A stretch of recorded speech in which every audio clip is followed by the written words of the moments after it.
I feel like, I don't know, once every 6 months I tend to read something like the biggest heist in a video game's history. But the fact that, some of these things do have like actual monetary value in real life, it's pretty incredible. Like, if someone stole $20,000 from someone else, like what's the threshold of like grand theft?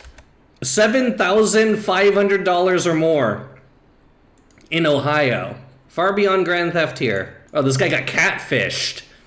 Investing months or years of time into grooming a target before pulling the rug out from beneath. Instead of betrayal, this theft was dependent upon learning and exploiting the shares mechanic in order to leverage a takeover of Event Horizon Expeditionaries, a 299-member corporation that was part of the Pandemic Horde Alliance. Using a clean account with a character with little history, Flanhill and another unnamed partner applied for membership in EVE Event Horizon Expeditionaries. After your account was accepted, Flanhill transferred enough of his shares into the corporation to the infiltrator to enable a call for a vote for a new CEO. The conspirators both voted yes, but while nobody else in the corporation voted at all. Oh God, it must be a majority vote given the voters. This was vital because after 72 hours,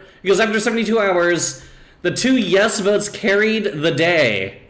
The infiltrating agent was very suddenly made CEO, which was in turn used to make Flanhill an Event Horizon Expeditionaries director, at which point they removed all other corporate directors and set to emptying the coffers. Oh my God.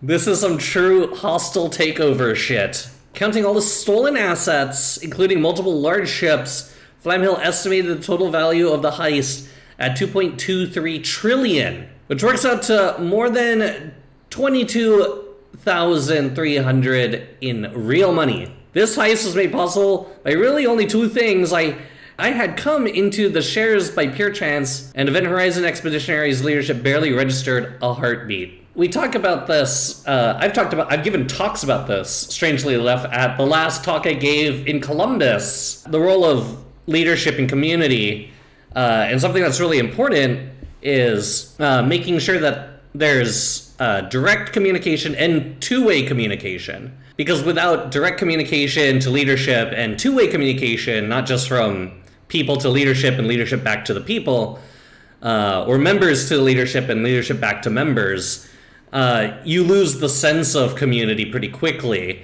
And the only reason you'd be in some sort of guild, clan, gang, organized gaming crew is either for some sort of built-in feature like being able to game with people whenever you go online, and they just appear to be in the same time zone, and therefore maybe it's a particular guild in a particular time zone, so the social component's there, but it doesn't necessarily matter about resource sharing. It doesn't matter about any sort of community building outside of being able to play with people that you relatively get along with. And at the end of the day, getting along with the people in your guild is probably the most important thing. But if there is some sort of like resource management a part of the guild, when your guild is just a guild that hoards resources and cash, then it's not surprising that you probably didn't think about aspects of the game that could be used against you. One aspect of the story that some Redditors took issue with is the origin of the 1,000 shares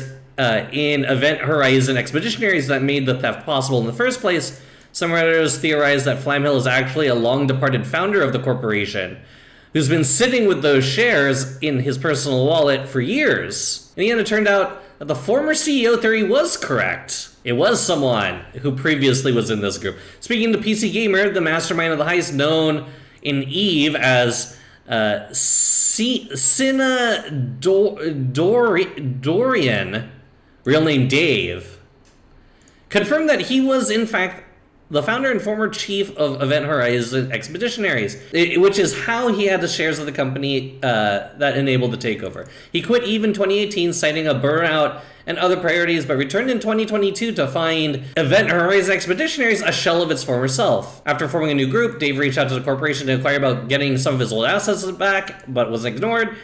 His partner in the heist, Pack Rat, then brought up the shares mechanic, and they went to work.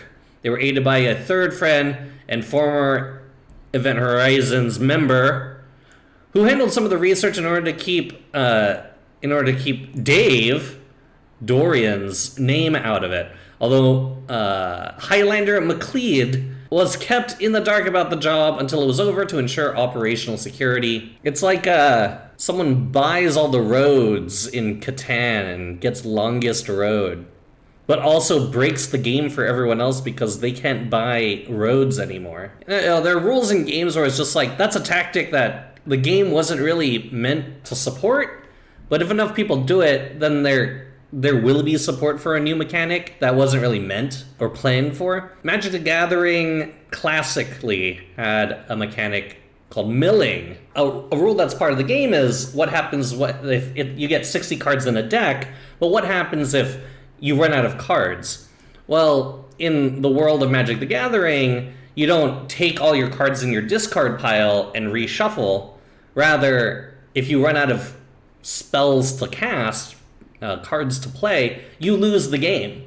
The first person who can't draw a card, if you cannot draw a card off your deck, the rules state you lose. This mechanic of losing cards was exploited early, trying to get someone to discard or like basically redraw their hand as many times as possible, right? Rather than trying to patch this, Magic the Gathering and Wizards of the Coast end up leaning into it and create more discard cards, more features around how to mill people's decks down. Because ultimately, if you are a wizard casting spells, the theory is, in this possible mechanic, that you are like a control, it's a control deck. You are controlling the abilities of another by limiting their abilities. But this seems like one of those things where it's like, within the rules, no one was hacked. The game was played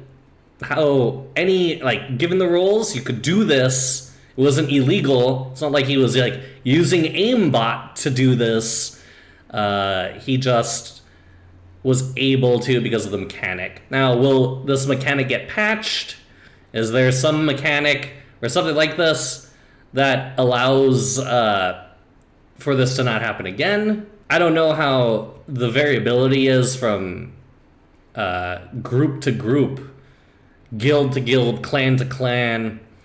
I'm unsure if you could set different rules in terms of these like voting mechanics, or if you can have votes at all. But I would assume that after this, some groups out there might try to modify those settings if possible. People who have never done peyote are going to miss out on what peyote feels like. That's true.